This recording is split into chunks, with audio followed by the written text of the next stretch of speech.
Some people have been on Nittul to investigate and to read and to learn the history of the birth, death of Yeshu, Yashke, and there were different books that were composed over the years and the times that people read it, and they felt that if there's an appropriate time in the year to read it, it would probably be this day. You can't learn, so it's not Nittul Torah. And the truth is, if there is a time in the year to do it, it would probably be right. But I'm just going to share a personal story, which I shared with one person earlier today, that my grandfather, Rabbi Blau, which published many manuscripts of the Rishonim, would go around to sell his manuscripts, in different places of America. And the way it would work is that people were very interested to hear what's the history of these manuscripts, how did he get them, how did he have access to the libraries. There were a lot of myths that were made up, that he had this photographic memory, he would go into the Vatican, memorize a full Rishon, and then come out and write it down word for word. But either way, what these myths did for him is that they gave him a crowd. And he would want to talk to something that would interest everybody. And then afterwards, he would sell his svarim. So one of the topics that he found was very popular amongst his audiences was to discuss the history of Yeshu and to explain the different Gemaras, why they were censored out, about what's the shita of Yiddishkeit, about when he was born, when he was killed, how many of there was, the Talmud of Rabbi Shua ben Prachya, and so on and so forth, and why the Goyim, according to the way they made their Christian religion, from the Melech Harakov, can you adjust that mic? Why the Goyim, the way they made the Christian religion, why they had to hold on to certain ideas, and why it was important for them to change certain Gemaras because they were a threat to everything. Now, this sounds like an interesting topic, and it drew many audiences. In one of his Yechidus with the Rebbe, so the Rebbe asked him about what he was doing, and he told the Rebbe about this idea. So the Rebbe seemed a little disappointed, and the Rebbe told him, why don't you use the opportunity when you have an audience in front of you, why don't you use the opportunity to talk about something productive and that's Moisef and Torah and Yerushalayim, like Tefillin and Mezuzahs. My grandfather, reading the Rebbe's face and understanding, he felt the Rebbe was not impressed at all about spending time to learn about the history of Yashke v'chulu. And from then on, he never spoke again publicly about the topic. Anytime he was brought out to speak, he spoke exactly that, Tefillin and Mezuzahs, and he went on a campaign where he would go with a sofer and show people that it's not shaykh to have. In the olden days, there were many people that had these little miniature mezuzahs, were very popular on the doors. So he went around to show them that it's not shaykh, that these mezuzahs are kasher, or piroiv, and he would bring a sofer and he would offer free checking. What's the idea? It seems pretty clear that the shita of Yiddishkeit is because kfira is Moshe, is that the hisaspus in this subject is not recommended. Anyways, so we're going to talk about Nittul, except that we're not going to discuss Tol the Siesh. So the Nittul, the smachta that's brought down, which is Pederech HaTzachos, is the pasuk from Eicha of Yeshet Badet V'Yidin, that you sit quietly, V'Yidin mute. Why? Ki not Allah. Pederech HaTzachos, referring to sitting quietly and not learning. Okay, so what are we going to cover in the Shir? What is the meaning of the name Nittul?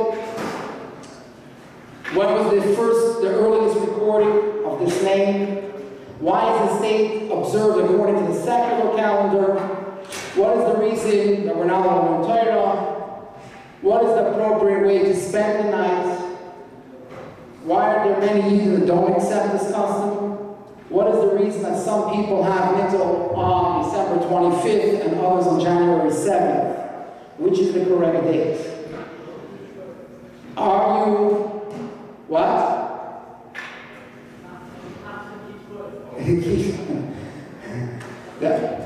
There is one, there's actually machlekes if it's January 6th or January 7th, but we'll touch on that. Why is it? And there is one knot that keeps both, but we'll come to that later. Are you allowed to learn Chassidus? Fine. So Nittul, there's two ways of spelling it. There's spelling it with a tes and spelling it with a taf. Spelling it with a tes comes from the word like he was taken. Spelling it with a taf means like the word he was hung. Right? Now there's two theories. One is more popular, but the other one is still mentioned. What is Nittul? Is it the day that he was born, or the day that, whichever Yashke it is, was killed, was hung? So we'll just go through the two possibilities and the two spellings. The first way is, which is the more popular way, is that Nittul is the day that he was born. So what does the word Nittul mean? Either spelling it with a tes, it comes from the Latin word of Natal, which means a birthday. The other way that some people bring is that Nittul is a Rosh Hashanah for Noel Yeshu Tes L'Tevis, because his Yiddish birthday was Tes Tevis. Well, in a minute we'll discuss if it's Tes Tevis, why do we deal with the secular calendar? But either way, that would work well with the word Natal. He was born. He was born on Tes Tevis. He was born on the 25th. Or if you spell Nittul with a taf, but you still want to say that Nittul is about the day that he was born, so why do we say Nittul, the hung one? It's we didn't want to call him by his name, because the Gemara says Shem L'Shayim Yerkov. So instead of calling him by his name, we say it's the one that was hung. But what about him was hung? Not that he was hung on his day, he was born on his day. But we refer to him as the one that was hung in order not to use his name. The next idea, which again, this is a das hamiyut, because there's a lot of questions on it. The next idea would be that Nittul is the day that he was killed. So how would it work out in the spelling? Either Nittul with a tes would be that he was taken away, he was uprooted from the world because he's dead. Or Nittul, he was hung. Now, obviously there's the Gemaras that don't work this way because it sounds like it was Erev Pesach. And there's a lengthy discussion about it, what the Gemara was talking about, which we won't go into in the time of Nittul. Mentions of the idea of Nittul. So you have the idea that the Gemara says that you're not allowed to do business with the guy in the times, in the days before or the days of their Yom, a chag of a guy. So we say it's not Asr Elohim Eidan Bovad. Over here, the Aretz Chaim brings down the Shem Ben Ashban, which got it from Rashi. What's considered the Yom Edom? That you're not allowed to have certain dealings with the God. You're not allowed to lend them, you're not allowed to borrow from them, you're not allowed to give them, you're not allowed to take from them, because either way, if you let them pay off their debt, they're going to give praise to in the church. And if you pay them off their debt, then they're going to give also praise if you're helping them serve their Avodah. So Rabbeinu Shmuel brings in the name of Rashi, this is referring to Nittul. So this is the first mention of the concept of Nittul existing in Halacha. Now, the other thing that you have is the Gemara, the Shulchan Aruch says, that enumerates different days that you're allowed to fast. And one of them is B'tes V'od. On the 9th of Tevis is a day of a fast day, but the Shulchan Aruch says, we don't know what happened. So the Mefarshim explain on the Shulchan Aruch, it's not the pshat of the Shulchan Aruch, we really don't know what happened, we just made a fast. Rather, it was censored out, so they didn't want to write clearly that we're making a fast because of the day that he was born. So instead they wrote, that's the way the censor allowed it, but really the reason that there was a fast on Tes Tevis is because of the tzara that he was born and about how much suffering it brought about to Eden. Now, interesting enough, so the Rebbe has an interesting vote that when it comes to Nittul, and like we'll say soon, that we're not learning because we don't want to be Moisef Chayis, so we follow the English day. But when it comes to being Geyser at times, which is a Yiddish idea, so we follow the Hebrew day, which is Tes Tevis. Continuing. What's the reason that they made such an interesting thing? To make it a takana that you're not allowed to learn. So the first thing brought down by the time and Hagin, which is the most simple, probable reason, which means everything else are thoughts, but this is the most probable reason as to why there was no learning on Nittul, is that the Goyim was a tremendous celebration, and there was a lot of tension between the church and Yidden. It was extremely dangerous to be out on that night. The Chachamim understood that if you're going to be Goyzer on Yidden, not to walk the streets, right? Be safe. You're always going to have the people that don't listen, that they're going to say, I'm going to learn the base measure, anyways, nothing's going to happen to me.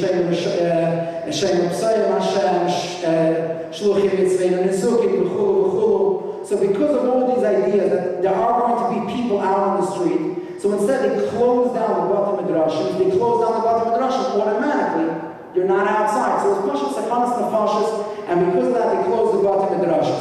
That is the most simple reason that does not apply today, but that was the original idea behind stopping to learn on Nittul. The next reason that's brought down in the Karban Asana is that since there was so much suffering, it's similar to the night that the Beis Hamikdash was destroyed, and therefore you're not allowed to learn just like it's Tisha B'Av. However, the Chassam Sofer asks two questions.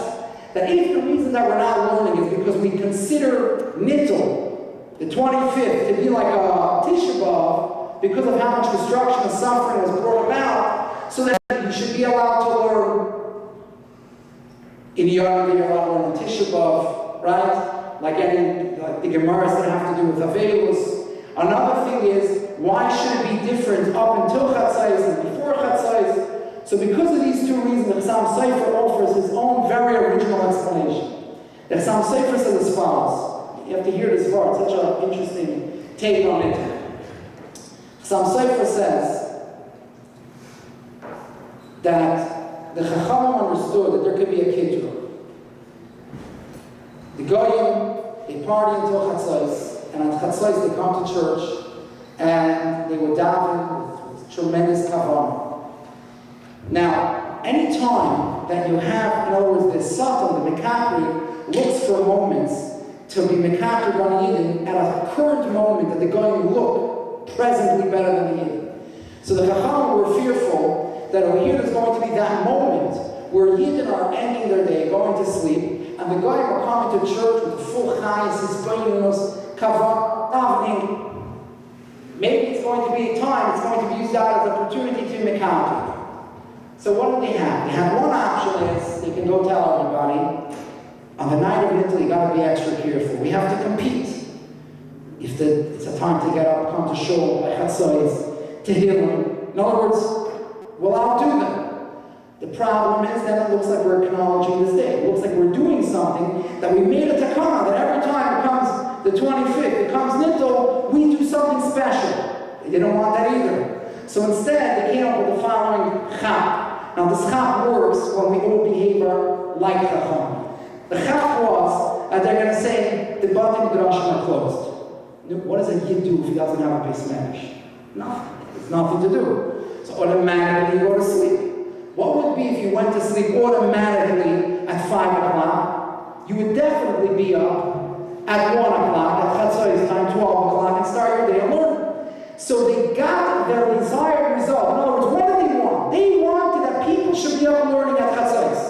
But they didn't want to make a takana to get up and learn by Chatzos, because that looks like we're acknowledging it. Instead, they figured this tremendous chap, which works for anybody that lives their life, mamash like a Talmud Chacham. They close the base medrash. If you have nothing to do, automatically you're sleeping. So automatically you're at Chatzos and you're sitting and learning.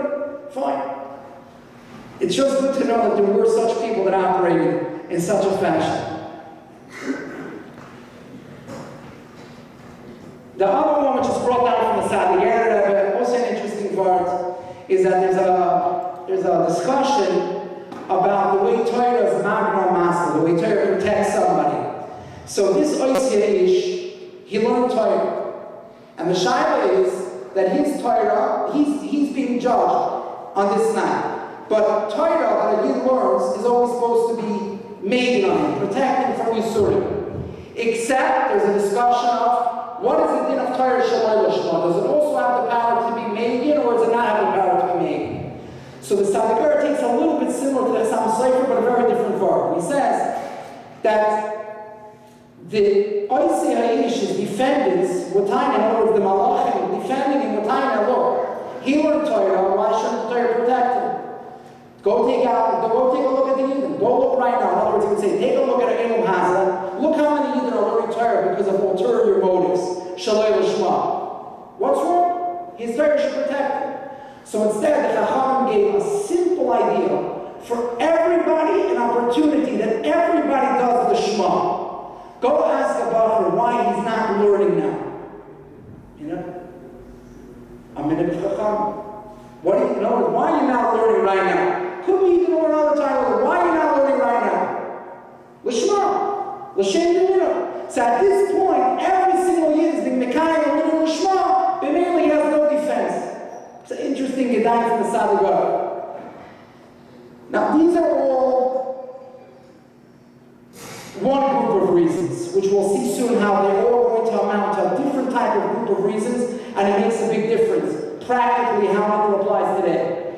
However, the Hayyim has a unique var, different than all the other people bring down, that the reason is Shaloi Ba'is Chayis. We don't want to be Ba'is Chayis. What does this mean? So the Rebbe explains, it's not just that we don't want to be Ba'is Chayis into Oisya Ish. Ba'is Chayis, this night, is the stronghold of Oisya Ish and the entire Christian movement. So there's a certain moistness, there's a chitzonius of Torah that is nishpat to the umis.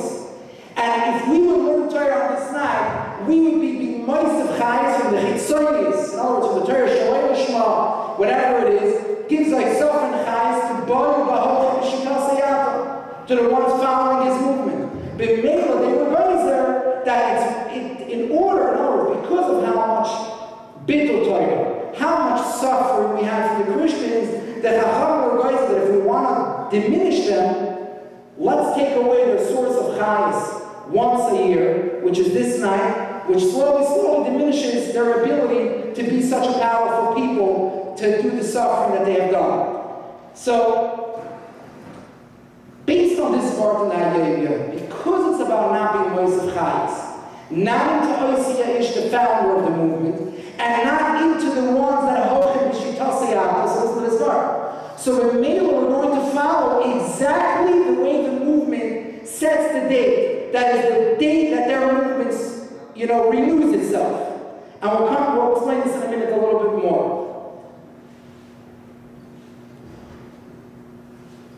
What did Gedolei Yisrael do on Nittul? So about the Maharsha is brought down that he would calculate, he would do his accounting, his end of the year expenses and income, and say how much money he made, so he would give his meiser. There's a story brought down in Svarim about that happened to the Maharsha. The Maharsha was known to be a tremendous masid. His hasmada was well known in the entire town to the degree that the Maharsha would sometimes tie his hair to something so that he should be able to fall asleep if he wanted to learn for an extended period of time. But it was well known in the entire city. Anyway, there was a certain person that had a bone to grind with the Maharsha. He was upset, maybe it was tired that he lost or something else. And he decided that he was going to make a libel on the Maharsha, that the Maharsha talks down at the Christians, talks down against the religion, but who's going to believe that the Maharsha is openly knocking it and a big menagid? So he said, I'll show you something. Everybody knows about the Maharsha, he doesn't stop learning. You want to catch him one night not learning? Walk into his house on this day, right, the 25th. I'm not using the word 25th, or we'll use the 25th today. It's already January 7th. But I'll just use the 25th. He said, go into his house on the 25th, and you'll see he's not learning. Anyways, the Eibishter was looking out for the Maharsha. The Maharsha was sitting in his house, not knowing about this entire libel going on against him. And as he's doing his accounting that he used to do every year on the night of Nittul to calculate how much meiser he owes, a sefer falls off the shelf. So he picks it up, puts it back. It fell off the second time, picks it up, puts it back. The third time it fell off, he says something's weird. Maybe he's supposed to look, maybe not, maybe the sefer wants to be learned. So he just picked it up and started being ma'ayin into the sefer a little bit. At that moment, his door storms open. The local police are there with this meiser.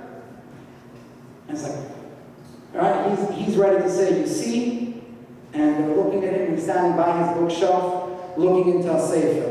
And that's where they found out the entire story of the libel that was coming out against him. But either way, this is a story brought down in a few places, and it's well known that he used to do his meiser on Nittul. Going back to other people, some sefer we saw before, that some sefer would go to sleep and wake up by Chatzos. Other people, tzaddikim, that had the minhag to play chess, which by the way, can you do in this picture of the Rebbe and the Friedrich playing chess is not from Nittul, so the Friedrich was not feeling well, and the doctors wanted him to do different mind exercises that the Rebbe played with him. They say, but either way, the Rebbe and the Friedrich Rebbe and Kenira the Rebbe as well had the minhag to play chess. Other tzaddikim that had this minhag was the Sfer Rebbe, the Vision Rebbe, also had this minhag to do in Yad Chacham. The reason for chess is because chess is a mind game, so if you can't learn Torah, at least exercise the muscle of the mind. Other people, the Getter Rebbe, he would cut his toilet paper for the entire year. Back then, they didn't have this fancy commodity known as tissue paper, so they would prepare Shabbos paper. So this once a year was the day that they would prepare it. Now, what's interesting brought down is that one person brought down that he's medayik that definitely to do his tissue paper on this night. Why? Because he wants to remember the Gemara, which this Gemara is not printed. It's in the Chesrenes Hashas. In other words, it's reprinted now that they put back over the Chesrenes Hashas. But it brought down that when Onkelos was being Megayer, so he wanted to see if the Eden are really the chosen nation. So he brought up, he used Kishuv to bring up Oisi Ha'ish. And he asked Oisi Ha'ish, who's right? In other words, who's the real people? The Christians or the Eden? He said the Eden. He said, what is your punishment for everything you did? So he said he's being punished with Soyer Reisachas, with burning excrement. So in order to remember that Gemara of the punishment, for Oisi Ha'ish, he was medactic to take care of his Shabbos toilet paper needs for the entire year on Nittul. The Imre Amis, another Getter Rebbe, the Imre Amis would take the night to learn Sfas and Medina. He lived in Poland, so he would learn Polish. The Rebbe had the minhag, many years or some years, the Rebbe had the minhag that the Rebbe would send secret shluchim to Russia.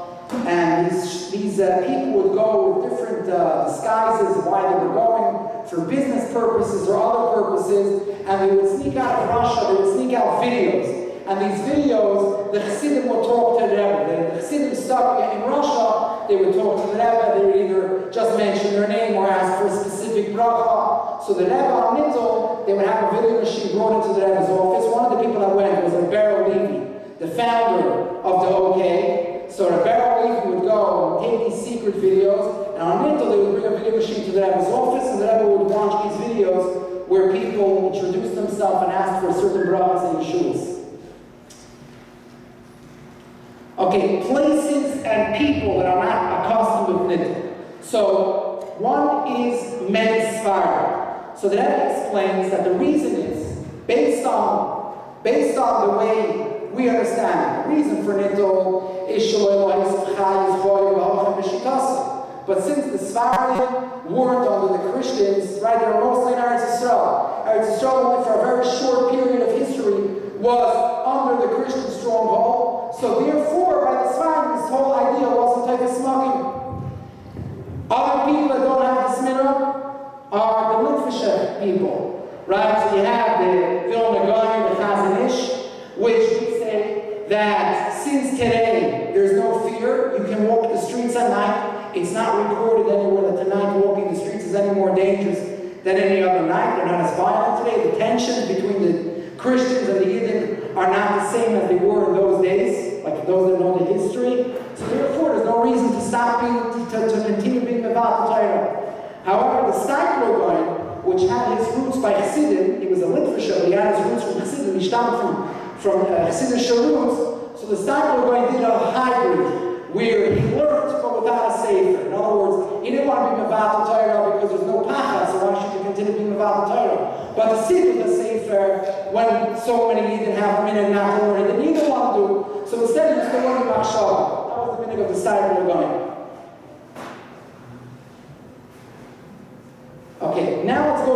calendars. Why is there confusion? I'm not sure, besides for Lubavitch, how many other people observe Nittul tonight? Many other people observe Nittul on January 7th, or until the year 2000, January 6th. To explain it, we'll just go over here, explain brief history. It starts off that there's two systems of calendars. There's the Julius Caesar calendar, known as the Julian calendar, and there's the Gregorian calendar that was made by a meeting that the Pope convened. Now, the Gregorian calendar is the calendar we have today.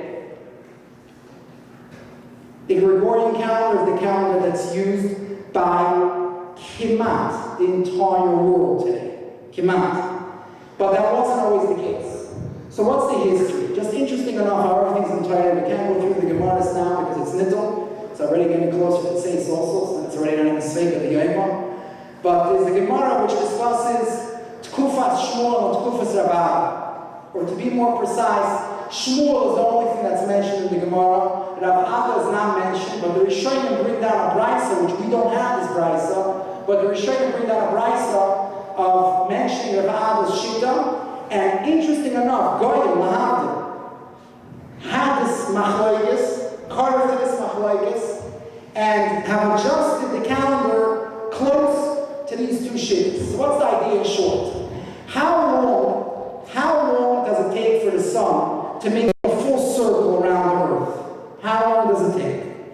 So the original idea, which was the Shita of Shmuel, and Lahavdim, the way the Goyim followed, was that it takes the sun exactly 365 days and 6 hours. So how do we decide when is New Year's? If it's 6 hours, what do you do with these 6 hours?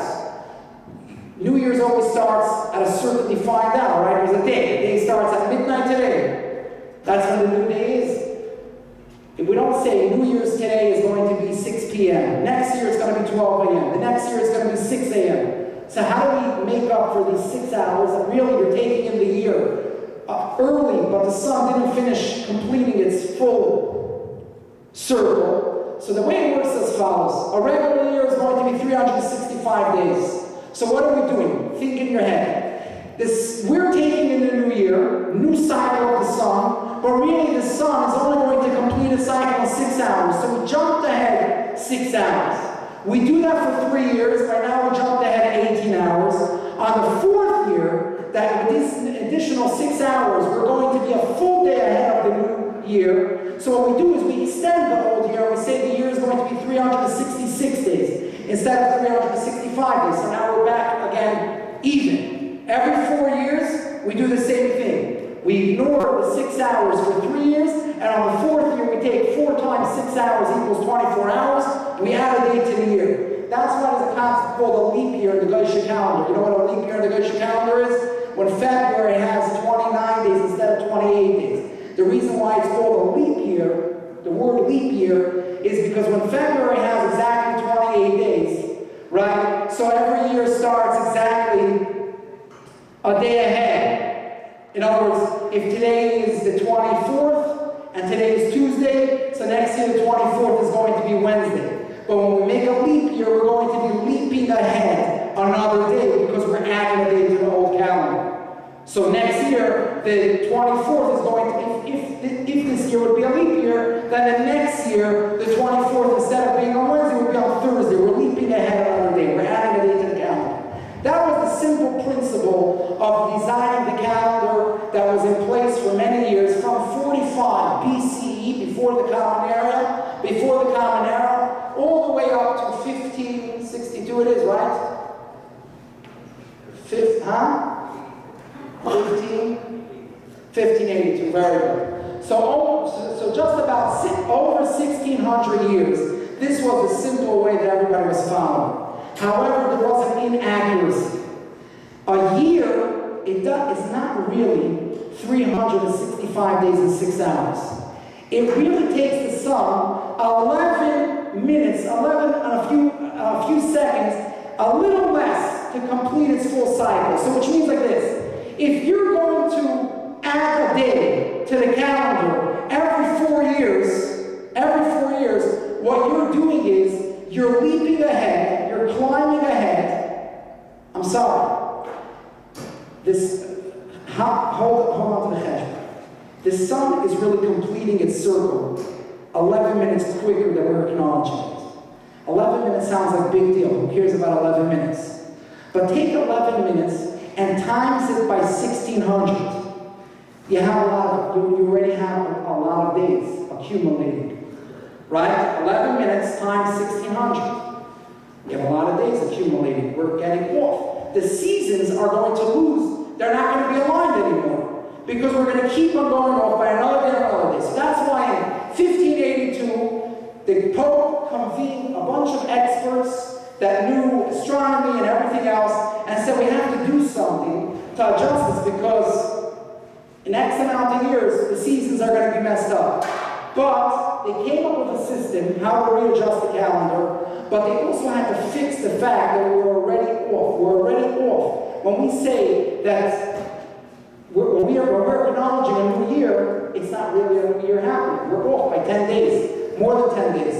So listen, interesting enough what he did, and what's also interesting you'll find is that there are certain places in the world that did this move only a number of years ago. 50 years ago, there were certain towns and islands that did this move. What they decided is, number one, we have to jump ahead 10 days. So which means in the year 1582, I forgot it was October 4th, they announced that October 4th, tomorrow, when the sun comes up, is not going to be October 5th. It's going to be October 15th. October 5th, 6th, 7th, 8th, 9th, 10th, 11th, 12th, 13th, 14th don't exist this year. We need to catch up. We need to get ahead of ourselves.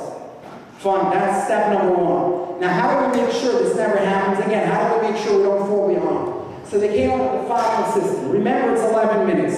So follow this calculation. It's in the center of the page. Calculation is, we're going to follow the regular Julius calendar, 365 days on a regular year. Every fourth year, we're going to make 366 days, assuming that it's a full 24 hours. But we're off by 11 minutes each year.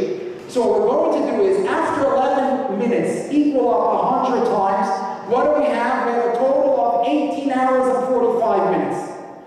So for 18 hours and 45 minutes, after 100 years, even though that if you did the math, 4, the 100th year, in other words, year 1600, year 1700, year 1800, every 100 years is supposed to be a leap year, but if it's a millennium year, if it's the 100th year, you're not going to make a leap year.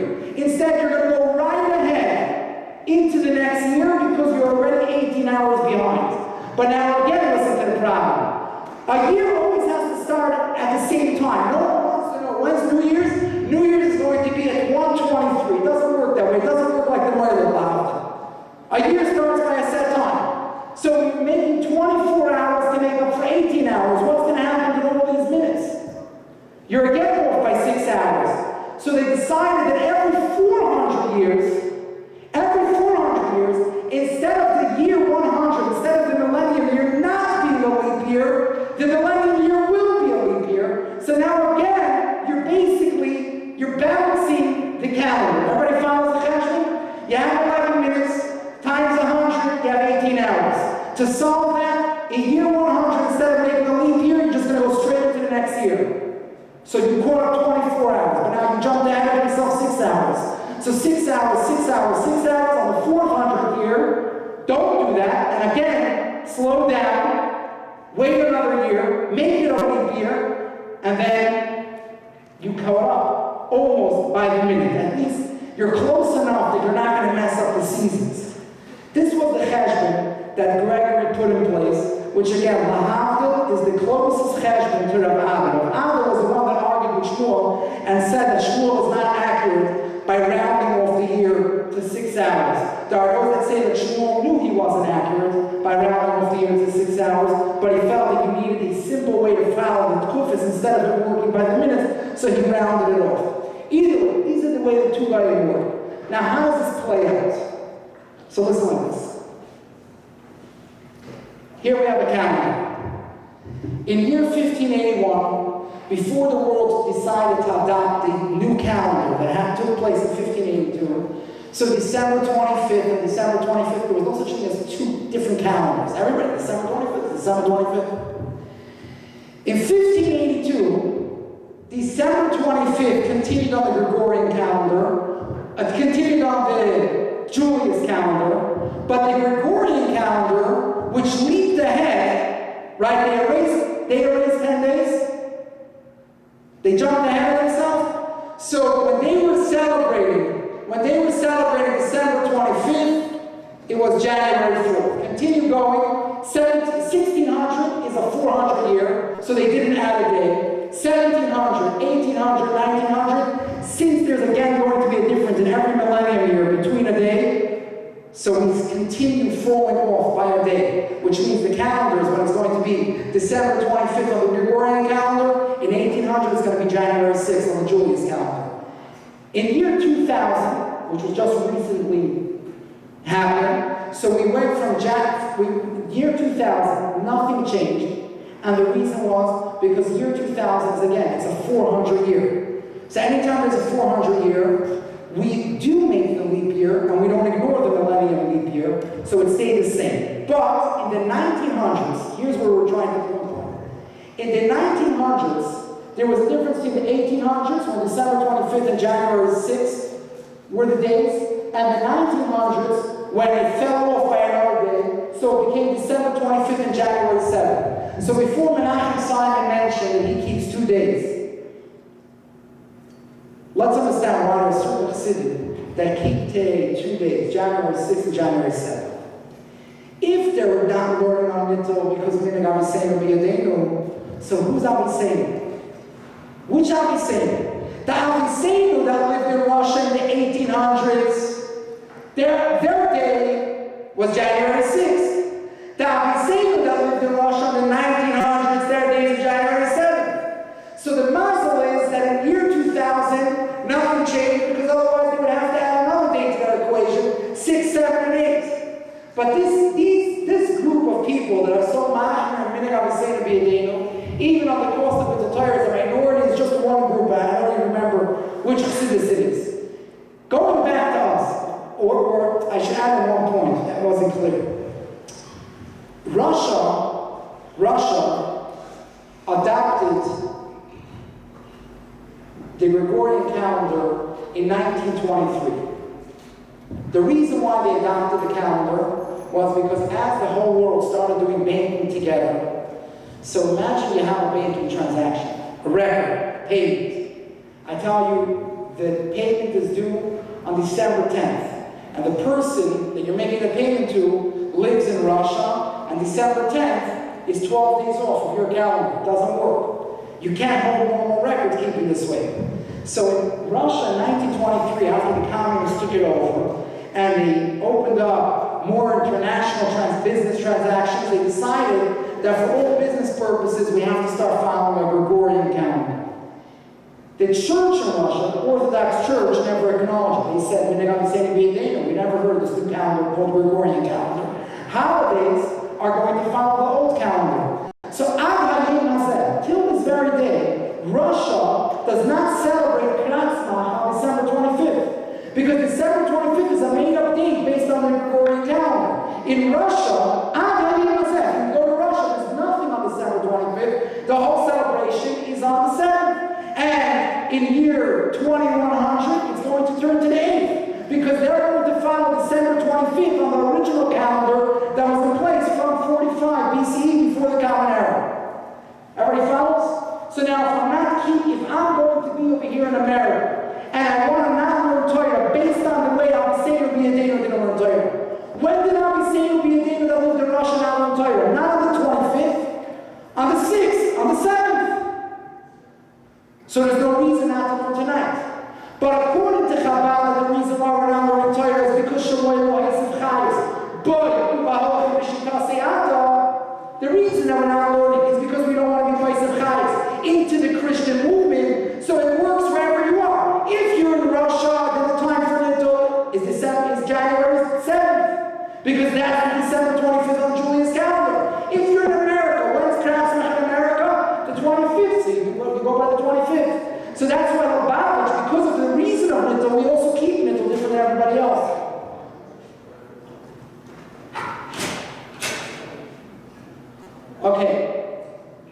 Famous part, just to conclude, you have, there was a person, a cynic that once came to the Vienna Synagogist and said, it says that the whole world needs to be in the sky on Torah. So how is the world in the sky on Nittul? There's no limit on Torah. Now, in these days it works out, because you have some people, you have Lubavitch learning on January 7th, and you have the rest of the world learning on December 25th.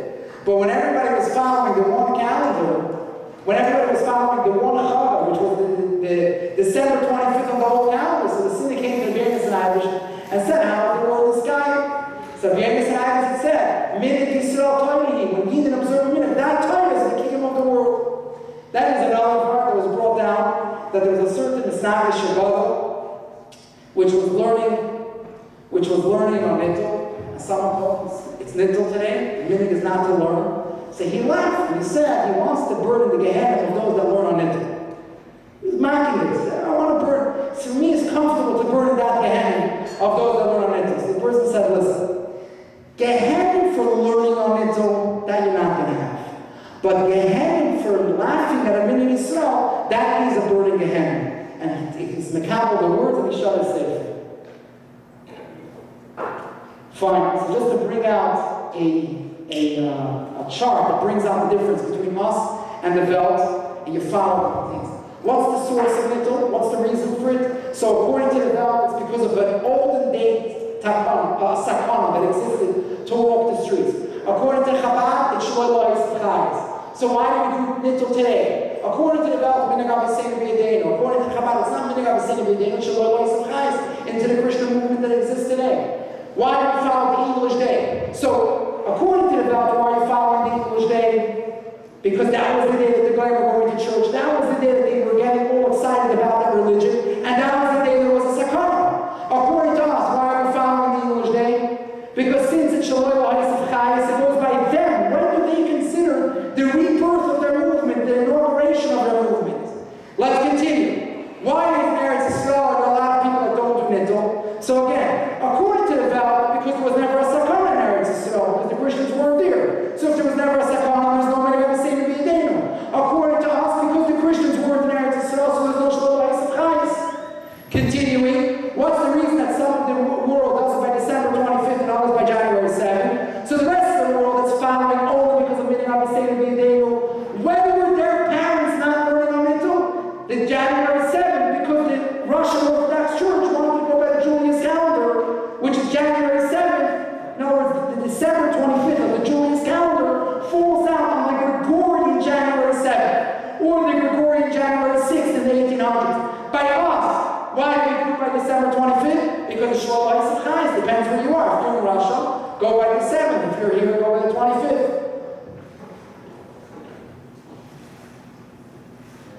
Now, from the Rebbe, so I'm not going to read the Sikh, it's Nittul, but the Rebbe says that the Rebbeim would play chess, and the Hirah that the Rebbe says is that you have to use out Nittul for a productive purpose. For a productive purpose, and the Rebbe says the things in the parentheses, you know why you have to learn it for productive service? Because the whole reason for not learning is Shaloi L'Ha'is Chayes. So if you're not going to use it on productive, that is the biggest Shaloi L'Ha'is Chayes. So, what is the examples that the Rebbe gives? One example is in Yonei Chachma, which is like playing chess. The other example that the Rebbe gives is Tzedakah B'Chesed, which works well when we mentioned about the Marsha, that he would do his Meiser. And the other example that the Rebbe says, Hanhagas Habayis, which works well with other minhag about preparing tissue paper for an entire year. Hanhagas Habayis, household needs. Fine. The other suggestion that the Rebbe says is that since you can't learn, you can use out the time to inspire the image of the Rebbe, which that itself gives an av of a hero. Okay, let's continue. Then the Rebbe mentioned that he once mentioned to a yeshiva bacher that he has a button missing in his jacket. So yeshiva bacher answered that if I'm going to sew the button today, what am I going to do on Nittul? And the Rebbe loved this answer. In other words, he loved the hanacha that the yeshiva bacher planned that my Nittul is for a productive purpose to sew my buttons, to fix my clothes, to fix my jackets. Because the waste of time on Nittul, the Rebbe said, Mandach Hashmei is unheard of.